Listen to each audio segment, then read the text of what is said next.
मैं अपने बूढ़े वालिद को उम्रे पर भेजना चाहता था, मगर जब भी कोशिश करता मेरा भारी नुकसान हो जाता। जब टिकट मिली तो इसी दिन अब्बा का इंतकाल हो गया।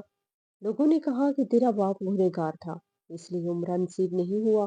अब्बा की चालीसवें के बाद मैं उनके नाम का उम्रा करने पहुंचा तो खाना काबा पर नजर पड़ते ही हैरत से मेरी आंखें।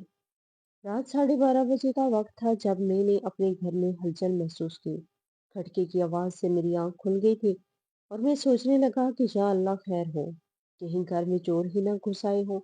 इससे पहले मैं बेड से नीचे उतरता कोई कमरे का दरवाजा खोलकर अंदर दाखिल हुआ और ये देखकर मेरे होशो हवास जाते रहे कि अंदर आने वाले 3 नकाबपोश अफराद थे, जिनके हाथों में हथियार भी थे।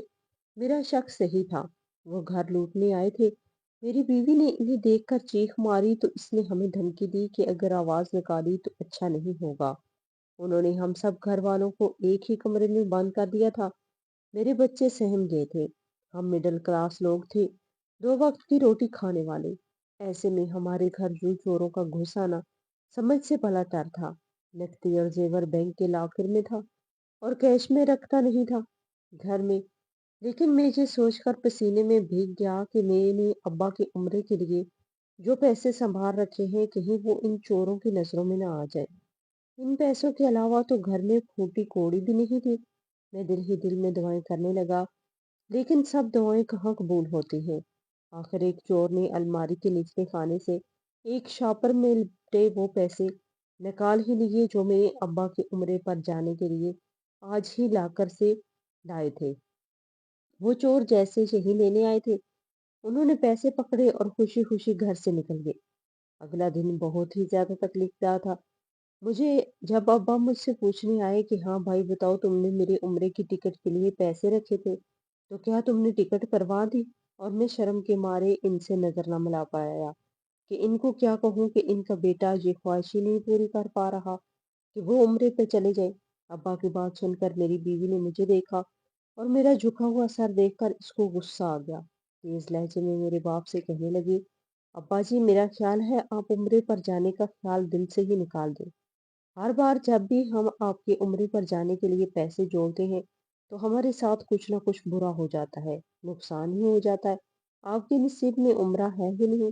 मैंने घबरा कर इसे देखा और इसे चुप करवाना चाहा, लेकिन इस भली मांस ने गुस्से में आकर अब्बा को वो सब बता दिया जो मैं हरगिज भी इन्हें बताकर परेशान नहीं करना चाहता था। अब्बा चौंक गए और मुझसे मामला दरियाफ्त किया तो मैंने इन्हें सब बता दिया कि कैसे मैंने कमेटी पहले लेकर उनके उम्रे पर जाने के पैसे इकट्ठे किए थे कि कल ही जाकर टिकट बुक करवा लूंगा। लेकिन जाने किसने मुखबरी कर दी और चोर आकर वो पैसे लेकर चले गए। अब्बा ने मेरे कंधे पर हाथ रखा और कहा, कोई बात नहीं बेटा, परेशान मत हो, अल्लाह कोई ना कोई सबब जरूर बनाएगा। मैंने अपने बाप को यूं उदास वापस जाते हुए देखा तो मेरे दिल को कुछ हुआ। लेकिन बाप ने सारी जिंदगी मेहनत मजदूरी करके मुझे पढ़ाया लिखाया था। अम्मा के जाने के बाद उन्होंने मुझे माँ और बाप दोनों बनकर पाला था। मैं इकलौता था, इस वजह से उन्होंने मेरी बेहद लाड भी उठाए। अपनी हैसियत से बढ़कर मुझे अच्छा खिलाया पिलाया और तालीम दिलवाई। मेरी ख्वाहिश तो यही थी कि मैं पढ़ लिख कर कोई बड़ा अफसर बनूं और अपने बाप का फख्र बनूं। मगर मेरी बुरी किस्मत कि मुझे कोई सरकारी नौकरी नहीं मिली। कई साल मैं कोशिश करता रहा, इधर उधर नौकरी के धक्के खाता रहा, लेकिन मेरी किस्मत में बैंक में जॉब लिखी थी तो मुझे वही करनी पड़ी। जिस दिन मेरी पहली तनख्वाह मिली तो मैं बहुत खुश था। मैंने अपनी सारी तनख्वाह लाकर अपने अब्बा के हाथ में रख ली। उन्होंने मुझे मेरे पैसे वापस लौटाते हुए कहा, ये पैसे तुम्हारी मेहनत की कमाई है, तुम ही रखो। मैंने आज तक तुमसे कभी कोई ख्वाहिश नहीं की। मैं बस ये चाहता हूँ कि मैं उम्र अदा करूँ। अगर तुम मेरी ये ख्वाहिश पूरी कर दोगे कि तो मैं तुम्हारा बहुत खुश शुक्रगुजार होऊंगा। इस वक्त तक मेरी शादी नहीं हुई थी और मैंने सोचा कि ये कौन सी बड़ी बात है, अपनी 2-3 तनख्वाहें जमा करूंगा तो वीज़ा लग जाएगा और एक और तनख्वाह की टिकट आ जाएगी। मैंने कुछ महीने बचत की और इतने पैसे जमा हो गए कि अब्बा की उम्र के लिए वो काफ़ी थे। अब्बा को बताया तो वो बहुत खुश हुए। मैंने वो पैसे लाकर अब्बा को दे दिए तो वो कहने लगे, मैं सोच रहा हूँ कि अपने दोस्त के चलते चलाते कारोबार में इन पैसों को इन्वेस्ट कर दूं। इसने वादा किया है कि वो 2 महीने के बाद मुझे इतना मुनाफा देना शुरू कर देगा कि मैं आराम से हर माह उम्रा कर सकूंगा। मुझे अब्बा के इस दोस्त के बारे में कुछ मालूम नहीं था कि वो कौन है, लेकिन मुझे ये मामला कुछ खटक सा रहा था कि ना कहीं वो अब्बा को धोखा ही ना दे। लेकिन फिर सोचा कि अब्बा के दोस्त हैं, मेरे बाबा मुझसे बेहतर जानते हैं इनको क्या करना है, क्या नहीं। मैं मशवरा दूंगा तो उनको बुरा लगेगा, इसलिए मैं चुप हो गया। पैसे अब्बा को दे दिए, लेकिन मेरा शक बिल्कुल दुरुस्त निकला। जब 2 माह बाद मैंने अब्बा से पूछा कि हाँ जी बताएं, मुनाफे का क्या रहा और कब जा रहे हैं आप उम्रा करने, तो वो शर्मिंदा से होकर रह गए। और इनके चेहरे पे लिखी दस्तान में साफ पा सकता था कि इनके दोस्त पैसों के लालच में इनको धोखा दे दिया है। मैं इन्हें परेशान नहीं करना चाहता था, इसलिए कहा कि आप फिक्र मत करें, कोई बात नहीं, जो होना था वो हो गया। मैं आपके लिए फिर से पैसे जमा करूंगा और आपको उम्रे पर भेज के रहूंगा। मेरे अब्बा जान बहुत खुश हुए और मुझे जी भर कर दवाएं दी। अगर जब मुझे बुरा लगा था कि नुकसान हो गया, लेकिन अल्लाह की रजा जानकर मैं चुप हो गया। इधर सारे मोहल्ले और सारे खानदान में खबर फैल चुकी थी कि मैंने अपने पापा को उम्रे के लिए पैसे दिए हैं और उन्होंने वो गंवा दिए। सब मेरे बाप को बुरा भला कहने लगे, लेकिन मैंने सबको सख्ती से मना कर दिया कि मेरे बाप को कोई भी बात ना करे। दोबारा उम्रे पर जाने के लिए पैसे दूंगा। इन्हीं दिनों मेरी मुलाकातें अपनी एक कॉलेज शाजिया से रोज बरोज बढ़ने लगी। मुझे शाजिया बहुत पसंद आई और मैंने फैसला कर लिया कि मैं इसे अपनी जिंदगी में शामिल करके रहूंगा। मैं अपने बाप को हर माह एक माकूल रकम देता था और अपने छोटे मोटे अखराजात पूरे कर ले। लेकिन एक दिन मुझे धचका लगा जब मेरे कजन बिलाल मुझे झिड़कते हुए कहा कि तुम्हें शर्म आती है, तुम इस उम्र में भी अपने बाप से काम करवाते हो। मैं तो शर्मिंदा होकर रह गया और हैरानी से पूछा, ये आप क्या कह रहे हैं? मैं भला अब्बा से काम क्यों करवाऊंगा, वो तो सारा दिन घर पे ही रहते हैं। असल में मैं और मेरी बीवी सुबह घर से बाहर नौकरी के लिए चले जाते थे और अब्बा घर पर ही रहते थे।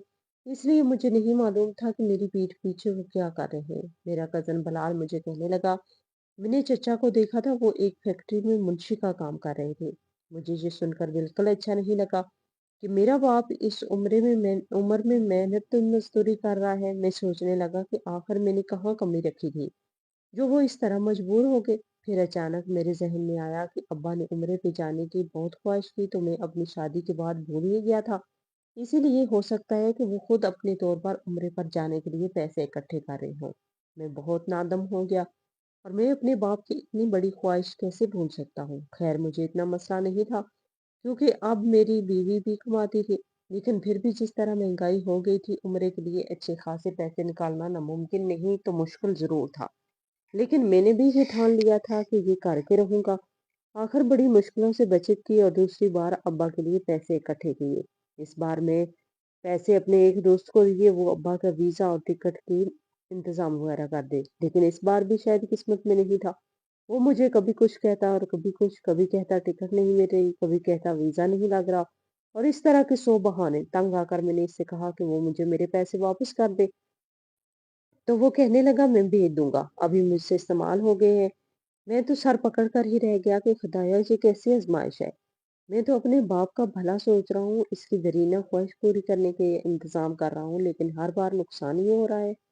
मेरी बीवी को भी जब पता चला तो इसने भी मेरे दोस्त को काफी बातें सुनाई कि आजकल का जमाना ही नहीं रहा, बंदा एतबार किस पर करे। फिर मुझे कहने लगी, अब आप छोड़ दे, मेरा नहीं ख्याल कि अब्बा की किस्मत में जाना लिखा है। लेकिन मैंने खुद को तसल्ली दी, ये दिलासा दिलाया और कहा, हो सकता है ये मेरी आजमाइश हो, मुझे एक कोशिश और करनी चाहिए। मेरी बीवी बिल्कुल भी राजी नहीं थी कि दोबारा पैसे डुबोने के बाद मैं तीसरी बार कोशिश करूं। लेकिन मैंने इसे चुप करवा दिया और अब्बा बेचारे अलग अपनी जगह शर्मिंदा थे कि मेरी वजह से इनका नुकसान हो रहा है। लेकिन मैंने इन्हें मना कर दिया कि मेरे होते हुए अब्बू को काम करने की कोई जरूरत नहीं। इसी दौरान मेरे घर बच्चों की पैदाइश हो गई और मेरे लिए खर्चा निकालना भी बहुत मुश्किल हो गया था। तो उम्रे के लिए मैं पैसे का इंतजाम कहाँ से करता। लेकिन मैंने ये सोच रखा था कि कुछ ना कुछ तो जरूर करना है, इसलिए मैंने अब्बा के उम्रे पे जाने के लिए अलग से एक कमेटी डाली। इस बात को मैंने अपनी बीवी को नहीं बताया था कि अगर इसे पता चला तो वो हंगामा खड़ा करेगी। मुझे मालूम था कि अब्बा अब भी कभी कभार काम पे जाते हैं, लेकिन मैं अपनी बीवी के कहने पर खामोश हो गया कि अगर वो काम कर रहे हैं तो ये इनकी सेहत के लिए भी अच्छा है और इस तरह से अपनी कमाई को खुद ही जहाँ चाहे खर्च कर सकते हैं, तो मैं इनको मना ना करूं। कुछ दिन मेरी अब्बा से मुलाकात ही नहीं हुई। मैं सुबह दफ्तर को जाता और रात को ना देर से आता था, तो मुझे इनके बारे में कुछ खबर नहीं थी। एक दिन इनके कमरे के सामने गुजरते हुए इनकी खांसने की आवाज सुनी, तो मैं अंदर चला आया। देखा तो वो बुखार में तप रहे थे। जाने वो कितने दिनों से बीमार थे और मुझे इल्म ही नहीं था। मुझे बहुत नदामत महसूस हुई। मैं इनके पास बैठ गया और कहा, अब्बा आप डॉक्टर के पास चले जाते दवा लाने के लिए, डॉक्टर के पास क्यों नहीं गए? तो वो नजरें चुराते हुए बोला, असल में बेटा वो मेरे पास पैसे नहीं थे, इसीलिए मैं डॉक्टर के पास नहीं गया। मोहल्ले की डिस्पेंसरी से दवाई लेके आया था लेकिन कोई फर्क ही नहीं पड़ा। अब्बा की ये बात सुनकर मुझे काफी हैरानी हुई कि आखिर वो पैसों का करते क्या है। मेरी तरफ से भी इन्हें माकूल रकम मिल जाती है और खुद भी कमाते हैं, तो आखिर इतने पैसे जाते कहाँ हैं? इनका तो कोई खर्च भी नहीं। लेकिन मैं इनसे बात पूछना नहीं चाहता था, इसलिए चुप ही रहा। और इसी वक्त खुद इनको लेकर डॉक्टर के पास गया। डॉक्टर ने कोई जरूरी टेस्ट किया तो ये हौलनाक इंकशाफ हुआ कि अब्बा को आखिरी स्टेज का कैंसर है और इनके पास दिन बहुत थोड़े रह गए। ये सुनकर एक बेटे को जितना दुख लग सकता था, मुझे भी इतना ही दुख महसूस हुआ। मैंने फैसला कर लिया कि मैं अपने बाप की आखिरी ख्वाहिश हर सूरत पूरी करूंगा, चाहे इसके लिए मुझे अपना घर ही क्यों न बेचना पड़े। लेकिन शुक्र है मेरी कमेटी निकल आई और मैंने पैसे लाकर घर रखे कि मैं अब सारे काम खुद करूंगा। अब्बा के लिए टिकट और वीजे का इंतजाम खुद करूंगा। लेकिन इस बार जो हुआ वो तो वहमो गुमान में भी नहीं था। डाकू आए और सारी रकम चुरा के ले गए। सब रिश्तेदारों को इस बात का पता चला तो मुझे कहने लगे, तुम्हारे बाप ने जरूर कुछ गुनाह किए होंगे, तभी तो इसे रब के घर से बुलावा नहीं आ रहा, वरना ऐसे कैसे हो सकता है? कोई इतनी शिद्दत रखे और अब इसे अपने घर ना बुलाए। तुमने तो इतनी बार पैसे इकट्ठे किए लेकिन हर बार तुम्हारा नुकसान हुआ, तो अब ये ख्वाब छोड़ दो। जाने क्यों लोगों को लगता था कि मेरे बाप ने कोई बहुत ही संगीन गुनाह कर दिया जो अल्लाह इनको अपने घर पर आने की इजाजत नहीं दे रहा। मैं इस रात बहुत रोया और अल्लाह से दुआ की कि वो कोई ना कोई सबब बनाए। मैं अपने बाप की आखिरी ख्वाहिश जरूर पूरी करना चाहता हूँ। खुदा की कुदरत के 2 दिनों के बाद ही मुझे ऑफिस की तरफ से उम्रे पर जाने का पैकेज मिला, तो मैंने फौरन से कह दिया कि मैं अपनी जगह अपने बाप को भेजना चाहता हूँ। दफ्तर वालों को भी कोई इतराज नहीं था। अब तो पैसे भी नहीं लगने थे, टिकट और वीजा सब कुछ दफ्तर वालों की जानब से ही था। जिस दिन टिकट मिली मैं इसी दिन बहुत खुश हो गया कि अब कोई रुकावट नहीं। मैं दफ्तर से जल्दी छुट्टी लेकर घर को भागा, जाकर अपने वालिद को ये खुशखबरी सुना सकूं। लेकिन आगे का मंजर मेरे कदमों तले से जमीन खींच देने के लिए काफी था, क्योंकि चारपाई पर सफेद चादर बिछाए मेरे बाप की नीयत रखी थी, वो इंतकाल कर गए थे। टिकट और बाकी कागजात मेरे हाथों से छूट कर नीचे जा गिरे। अब्बा की मैयत को दफनाने के बाद भी यही चैम गोइयां जारी थी कि जाने मरहूम ने क्या गुनाह कर दिया कि इसे उम्र की शहादत ही नसीब नहीं हुई।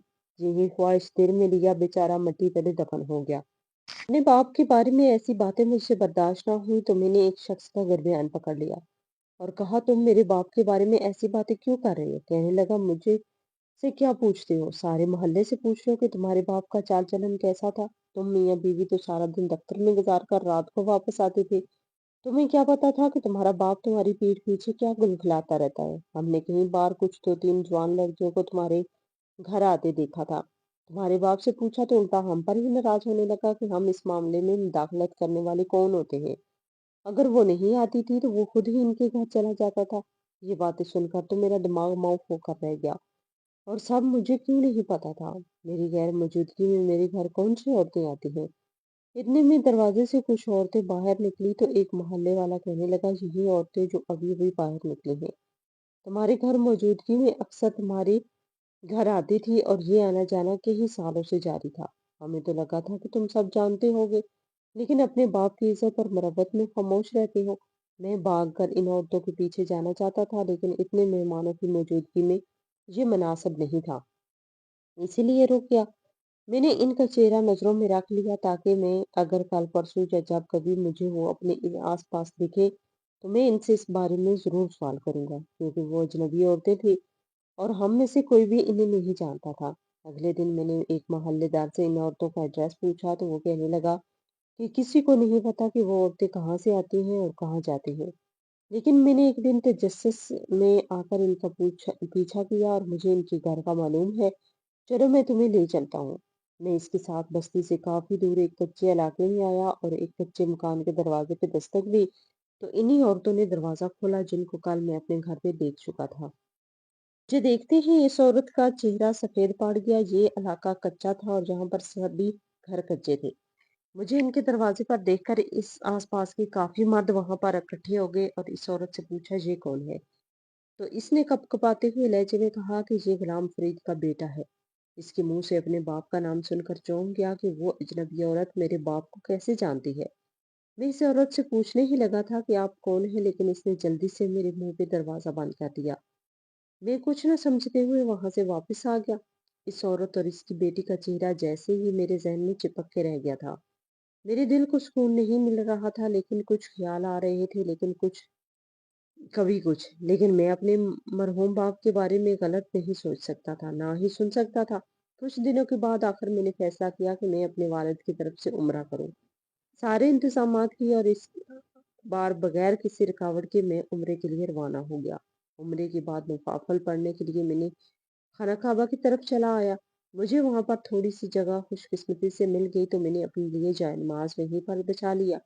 लेकिन तभी अचानक मेरी नजर खाना काबा के पास दो औरतों पर पड़ी। इनका चेहरा देखते ही मैं चौंक गया। वो तो वही अजनबी औरतें थी जिनको मैं भूल नहीं पा रहा था। वही अजनबी औरतें जो मेरे वालिद की वफात वाले दिन हमारे घर में मौजूद थी, और मैं जिनके पीछे इस कच्चे इलाके में गया था। लेकिन मुझे ये देखकर बहुत हैरत हुई कि वो जहाँ पर उम्रा करने कैसे आ सकती हैं। वो लोग तो इतने गरीब थे कि इनके पास बुनियादी सहूलियात तक नहीं थी, और अब वो यहाँ पर इतनी शान से उम्रा कर रही है। मैंने नवाफल पढ़ने के बाद मैंने इरादा किया कि इनकी तरफ बढ़ गया। जो ही मैं इन औरतों के पास पहुंचा तो मुझे देखकर वो दोनों ही घबरा गई। उन्होंने एक तरफ से होकर निकलना चाहा, लेकिन मैं इनके आगे खड़ा हो गया और कहा, आप मुझे नजरअंदाज नहीं कर सकती। आपको मुझे बताना ही होगा कि आखिर आपका मेरे बाप के साथ क्या ताल्लुक था, और आप मेरी गैर मौजूदगी में मेरे घर पर क्यों आती थी। इनको इस मुकद्दस जगह पर उम्रा अदा करते देखकर मेरे दिल मानने को तैयार ही नहीं था कि वो कोई औरत गलत है, या इसकी बेटी, या फिर ये कि गलत नीयत से वो दोनों मेरे घर में आती रही हैं। मेरा दिल अपने बाप के बारे में ऐसा कुछ भी मानने या सोचने को तैयार नहीं था, इसीलिए मैं सच का खुलासा चाहता था। इस औरत ने गहरी सांस ली और कहा कि गुलाम फरीद जैन, तुम्हारे बाप ने मुझे मना किया था कि तुम्हें मैं सच्चाई कभी भी ना बताऊं, लेकिन तुम इस मुकद्दस मकाम पर खड़े हो। अगर सच जानना ही चाहते हो तो वादा करो कि अपने बाप के बारे में दिल में कुछ बुरा नहीं सोचोगे। वो मेरा तजस्सुस बढ़ाई जा रही थी।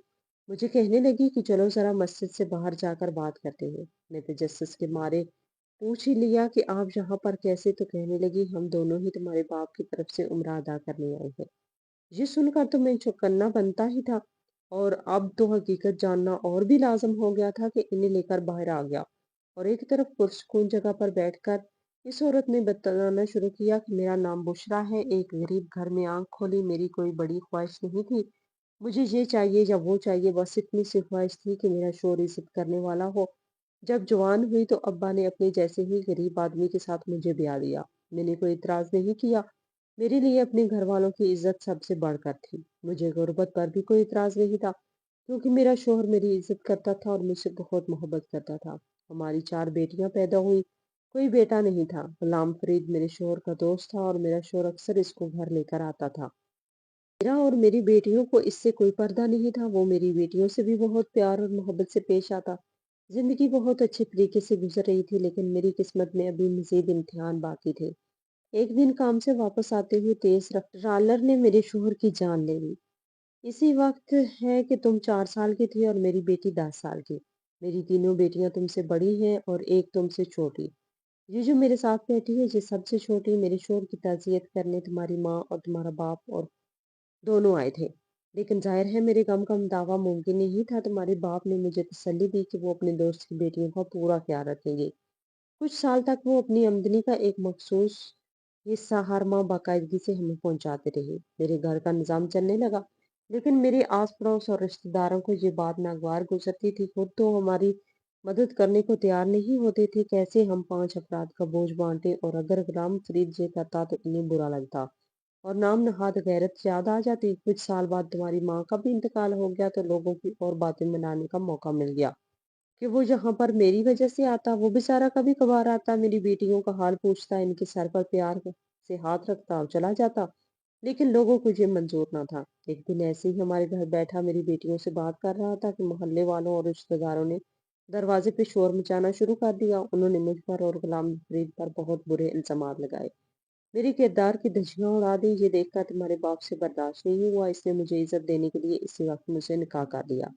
तब शायद तुम्हारी उम्र 14 बरस की थी। तुम्हारे बाप ने कहा कि मेरा दिल तो यही चाहता है कि मैं तुम सबको अपने घर ले जाऊं, लेकिन मैं अपने बेटे को इस शादी की खबर से आगाह नहीं कर सकता। मुझे लोगों की बातों से डर लगता है, वो मेरे बेटे को ताने देंगे कि तुम्हारे बाप ने अधेड़ उम्री में आकर शादी कर ली, वो भी जवान बेटियों की माँ से। ये मैं नहीं चाहता कि मेरे बेटे को मेरी वजह से बातें सुननी पड़े। इसीलिए मैं शादी को सिर्फ इस मोहल्ले तक ही महदूद रखना चाहता हूँ। मेरा मकसद इज्जत देना और तुम्हारे बच्चों की हिफाजत करना है, वो मैं करता रहूंगा। मैं भी इसी की मजबूरी समझती थी। इसका ये एहसान कम था कि इसने मेरे सर पर इज्जत की चादर उड़ा दी। मैं कभी कभार तुम्हारे घर जाकर सफाई वगैरह कर दिया करती थी और कभी अपनी छोटी बेटी के साथ आ जाती और ढेर सारे खाने पका कर रख जाती ताकि इन्हें ज्यादा काम ना करना पड़े। मेरी बच्चियां जवान हो रही थी और मैं मुझसे ज्यादा इनके रिश्ते की फिक्र तुम्हारे बाप को थी। उनके पास पैसे थे ना ही मेरे पास जो हमने जमा कर रखे हो। फिर जब तुमने उम्रे के लिए इनको पैसे दिए तो उन्होंने इन पैसों से मेरी बड़ी बेटी की शादी की। इसको बाइज्जत तरीके से रुखसत किया, तुमसे झूठ बोल दिया कि उन्होंने वो पैसे अपने दोस्त के कारोबार में लगाए, तो इन्हें धोखा हो गया। मैंने इनको मना भी किया कि वो तुमसे झूठ ना बोले, लेकिन फिर वो कहते कि मैं इसे क्या बताऊं और इसे क्या कह के पैसे मांगू। वे इस उम्र में आकर भी मेरे और मेरी बेटियों के लिए काम करते और सारी तनख्वाह लाकर मुझे देते थे। मेरी बड़ी के बाद में छोटी बेटी की शादी की बारी आई तो हम दोनों फिर से परेशान थे कि अब क्या करें। इनके जहन में यही ख्याल आया कि इस बार भी वो उम्रे के नाम पर तुमसे पैसे ले ले। लेकिन जब तुमने अपने दोस्त को पैसे दिए तो तुम्हारे बाप ने तुम्हारे इस दोस्त से तुम्हारा नाम लेकर वो पैसे ले लिए और यही कहा कि टाल मटोल से काम ले, मुनासिब वक्त आने पर खुद ही अपने बेटे को सब कुछ सच बता देंगे। तो तुम्हारे इस दोस्त ने उम्रे के नाम पर तुम्हारी तरफ से दिए जाने वाले पैसे तुम्हारे बाप को दे दिए। यूं पैसों से मेरी दूसरी बेटी की भी बाइज्जत रुखसती हो गई। मैं तो गुलाम फरीद के एहसानों तले दी जा रही थी, लेकिन वो मुझे कहता ये तो मेरा फर्ज है। मैं इन्हें बेटी कहता ही नहीं, बेटियां समझता भी हूँ। इन्हें बाप मानकर ही रुखसत करूंगा। गुलाम फरीद की तबीयत दिन ब दिन खराब रहने लगी और जो छोटी बेटी अक्सर औकात ही इनकी खबरगिरी करने इनके घर चले आया करती और अब तीसरी बेटी के फर्ज से जल्द अज जल्द सबको दोष होना चाहते थे, लेकिन इन्हें कोई राह सुझाई नहीं दे रही थी। यहाँ तक कि उन्होंने ओवर टाइम भी करना शुरू कर दिया था, लेकिन तबीयत खराबी की बायस मुमकिन नहीं हो पा रहा था। हमने फिर जब तुमसे अपनी कमेटी के पैसे ला कर रखे तो उनको कुछ समझ ना आया, तो उन्होंने अपने जानने वाले दो लड़कों को घर भेजा और डकैती का ड्रामा रचाया ताकि इन पैसों से मेरी तीसरी बेटी का घर बसा सके। मैं हरगिज भी ऐसा नहीं चाहती, लेकिन हम वो कहने लगे कि हमारे पास कोई रास्ता नहीं। मेरा बेटा अब किसी भी सूरत पैसे मेरे हाथ पे नहीं रखेगा। मैं जानती थी कि इनको उम्रा करने की कितनी ख्वाहिश है। हर बार अपनी ख्वाहिश को मेरी बेटियों की शादी पर कुर्बान करते रहे। सारी जिंदगी मेरा और मेरी बेटियों का ख्याल रखा, अपनी सेहत की भी परवाह नहीं की और अब इन्हें छोटी बेटी की तरफ से बहुत फिक्र, लेकिन खुदा ने इन्हें इस बेटी के फर्ज से सबको दोष करने की मोहलत नहीं दी। उन्होंने अपने पास बुला लिया। मेरी बड़ी बेटी कुछ अरसे पहले ही अपने शोहर के साथ सऊदीया शिफ्ट हुई है। जब इसे अपने बाप के इंतकाल के बारे में पता चली तो इसने आने की बहुत कोशिश की, लेकिन तबीयत खराबी के बायस ना आ सकी। तो इसने हम दोनों को जहाँ पर बुला लिया कि हम सब मिलकर गुलाम फरीद की जानब से उम्रा अदा करें, इसकी रूह को एहसान सवाब पहुंचाए। वो तो अपनी कहानी सुनाकर खामोश हो गई, लेकिन मैं जहाँ था वहीं सुन रह गया। मेरा बाप इतना अजीम इंसान था कि सारी उम्र इंतहाई खामोशी के साथ यतीम बच्चों की हिफाजत करके इन्हें बाप का प्यार देता रहा और मैं इन्हें समझ ही ना सका। मुझे तकलीफ ना हो, लोग मुझे ताने ना दे, इसलिए मुझसे छुपाया।